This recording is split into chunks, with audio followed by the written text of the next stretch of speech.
So, Hedy, welcome again. Yes, Petra. Do you know this is the ninth episode already? I do. And this time we're going to talk about presenting. Yahoo! Our favorite topic and favorite thing to do, right? Yes, Mm. indeed, as we are stage animals. Yeah. So, let's explain to our listeners or watchers, viewers, why is presenting in network marketing so important? Um, why is it important? It is important because you learn to grow, you learn to express yourself, and the story needs to be told. And at first, it's your story. Mm-hmm. You want to share your enthusiasm for a product or a company or for the thing that you started. Mm-hmm. eh, Uh, you don't present for the first time yourself, you have someone who presents for you. But there comes a time that it's your turn to present. And what I advise is present from the heart, from your own authenticity, and tell the story the way it is. Mm. Now, you start presenting, you tell your story. There is no lie in it because it is your story. You don't have to make it more beautiful or greater than it is. It's your story. That's your start. And you start with one person. So you tell your story to one person. Oh, that makes it less frightening, right? Because speaking in public is something that's very scary for most For people. a lot of people, yes. And then the second part of your presenting will be the story of somebody else, a testimonial or a story that you have heard from somebody else. And that's the beginning. That's, um, how shall I say that in English? It's the The way step up. up Mm-hmm. to the big presenting. And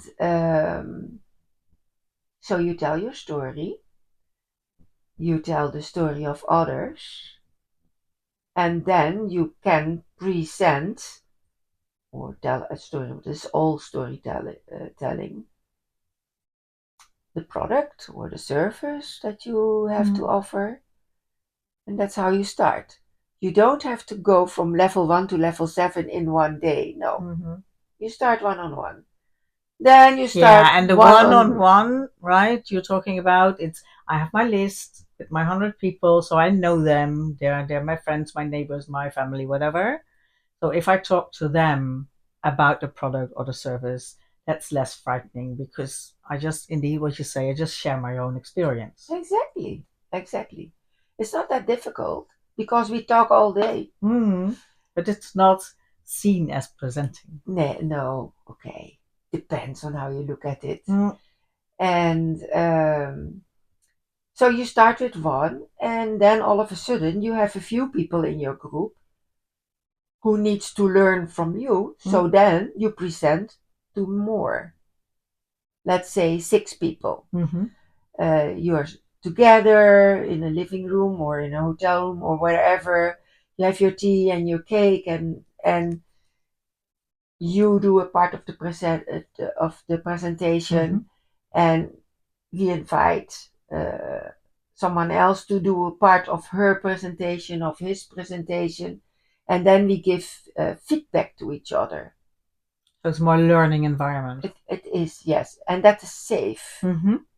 Safer than when I throw you on the stage. Now you is a difference. Then I throw someone you on the stage. Okay, talk. There are only 300 people in the room, but you only see the first row. Yeah. That's not the way it goes.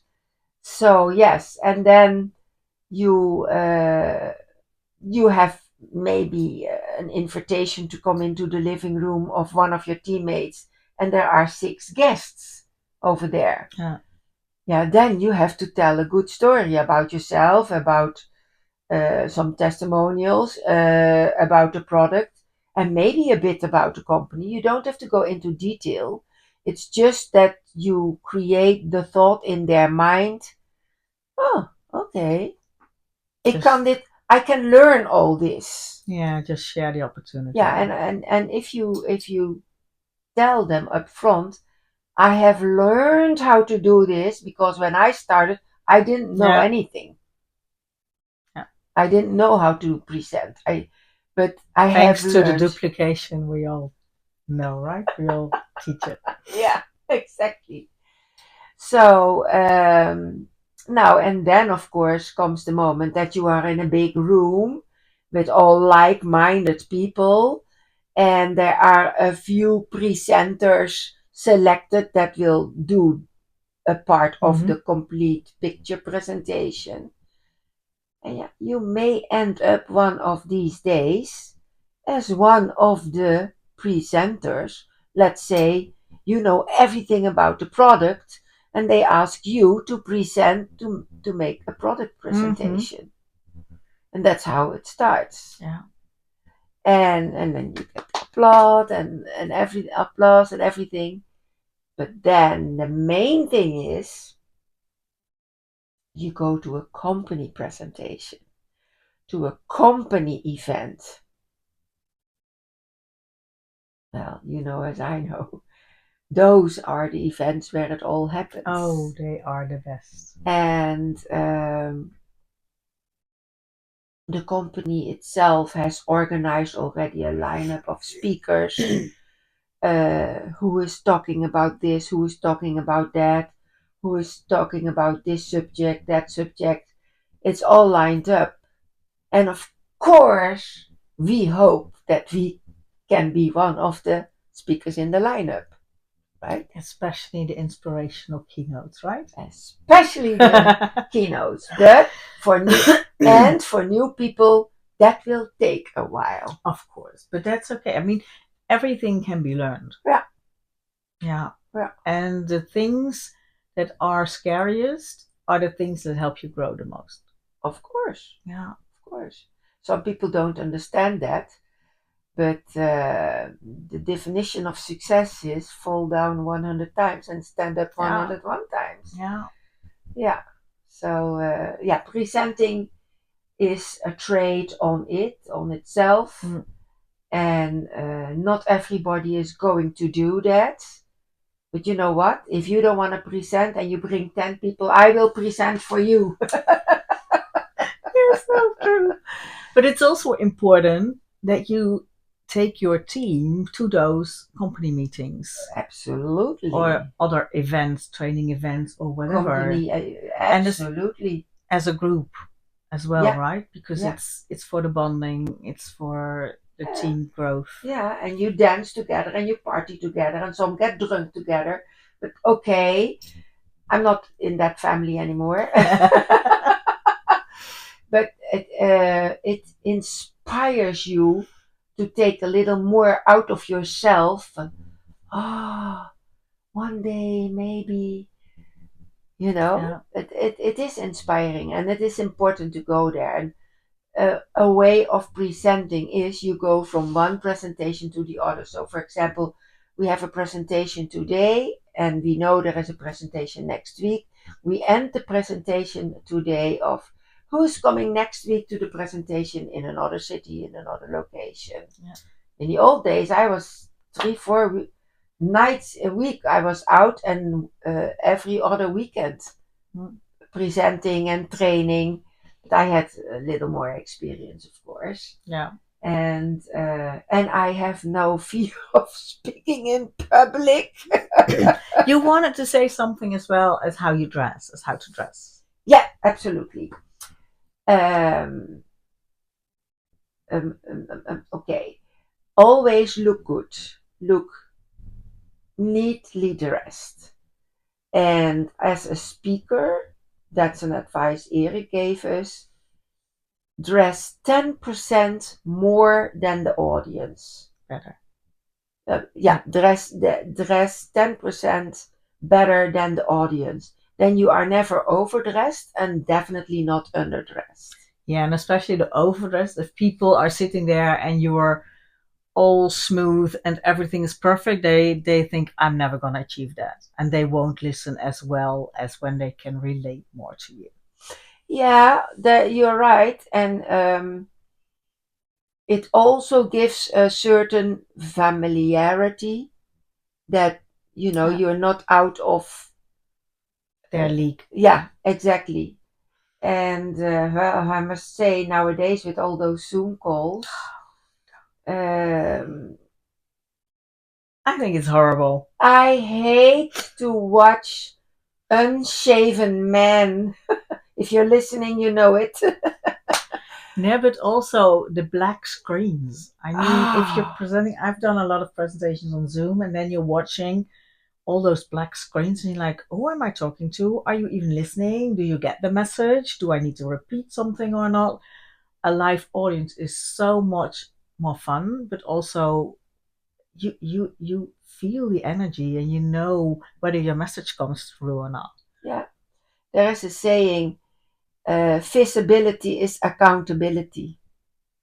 I always have my Zoom on when I'm in a Zoom call. Well, not always, because sometimes a Zoom call is when I'm just having my dinner and I don't think it's interesting for other people to see what I'm eating. So I mention up front, I'm in the Zoom. You will see my face later on, but I finish my dinner first. I just eat in front of the screen if needed. Uh, Yeah. well, there must be a Yeah. difference. Yeah, Yeah, of yeah, course, yeah, of yeah. course. So let's get back to those company meetings or those events where you can qualify to go to. Hmm. What do you want to know about Oh that? well, do you have some stories? I can I. start with mine. I can remember the time that I went to Marrakesh. Hmm. Oh, we had a stopover at Casablanca, which was horrible because we missed the flight, but that's a different part of the story. But we you always have a company training because otherwise it's not tax deductible the whole trip for all those Mm. people, right? So there's this part, and then all the rest of it is fun. It's exploring the city. There's always a gala dinner. There's always so much fun to just fun stuff to do, but it's also the people you meet. Absolutely. Because that is in general an event where people from different countries come together. Some people you only know from the Zoom, and then you meet them live, and you meet new people that you can dance with, that you can have fun with. Absolutely. I Yeah, love those company events. yeah, So, yeah, yeah. yeah. Do you have a story? You want to hear my story, eh? Mm-hmm. Okay. Most of the time, I have a juicy story. But as you understand, I have been asked to do trainings and speakings and all afternoon trainings like the firewalk for network marketing companies that I'm not even involved with, Mm-hmm. but they hire me for that afternoon. And long time ago, I was hired to speak in front of young people, mostly students, a few people of 20 plus, but mostly are between 18 and 25. And then every afternoon I have a different subject, and we do a firewalk with live music and Mm-hmm. everything. So one afternoon I arrived with my stuff. But you know what the good thing is? I don't have to park the car myself. One of the other people comes, shall I park your car for you? I will pick it up at the end. Blah, blah, blah. And But this was also an event where there was a dress code, yeah, right? yeah, yeah. I'm getting there. Oh, sorry. That was a network marketing company. The what we call buy-in. The to become a member, you needed to make a big investment. And there was a dress code. The ladies elegant, and the man suit and tie. Long hair, okay, but in a bun or in a ponytail, not Mm. like that. So I arrived, and while I was arriving, some members were arriving too. And there was one young guy, and he looked a bit forlorn, like a forlorn hippie, an older hippie. Baggy clothes, not fit in, hair like the, white Yeah. hair. But he had eyes, stained blue, sharp eyes, which draw my attention. Mm-hmm. And I saw two of the members walking with him to a small room. It was a wardrobe room. There was a rack, a clothing rack, with all kinds of clothing, neat clothing, clean clothing in every size. So they dressed him up so that he could fit in the audience. I was amazed. Yeah. His hair was in a ponytail, and he was sitting there, and he was eating all my words. He was really into it. And it so happened he participated in the firewalk, and I did a closed eyes process. Normally, I do a closed eyes process, and I reminded them of a time that someone told them, I love you. And sometimes it is hard to remember the words I love you. But think of your mom, because mothers always love their children. And if you don't remember your mom anymore, act as if I am your mom. And I'm telling you now, I love you. You are loved by me. And so the process goes on. We do the firework, and after the firework, everyone was partying, and it was fun, and it was good. And there was indeed a gala dinner afterwards. Mm. So, yeah, I go home with a good feeling and everything. 1 month later, I was invited again for another training, the same company, practically the same audience. And to my astonishment, I saw a good looking guy, short hair, in elegant clothes, his size, not borrowed from the wardroom. And I looked at him, and those eyes were attracting me. And we are talking about presenting, so we started talking and presenting. And he raised his hand, he wanted to say something, and I invited him to come on the stage. And I said, well, what is your experience? And then he said, that afternoon I was on the edge of killing myself, but I decided to come to your training, even if it would be my last one. And what got me was that you said that you loved me as a mom. I was addicted at that time, and now I'm not addicted anymore. I changed the whole course of my life, and I want to thank you for that. Well, for me, that's worth every training that I have ever given. You know, without Goosebumps. realizing that I have changed a life of a young man. And presenting is a gift, is a gift from God. If you want to do that, if you're willing to give all of yourself in order to bring the audience to that level that they were meant to be at that training. It's not a juicy story, but it is. It's one that gives goosebumps. And I mean, if you're a speaker, I think that's the best thing you can ever get. If you can change lives so profoundly, yeah, uh, that's worth everything. yeah, Well, we don't expect all of you to be exceptional keynote speakers to inspire people.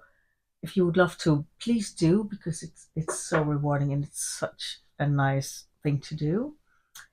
But yeah, as Hedy said, just one word or one story can touch someone's lives, can yeah, touch a direction they're going. It's yeah. It's wonderful.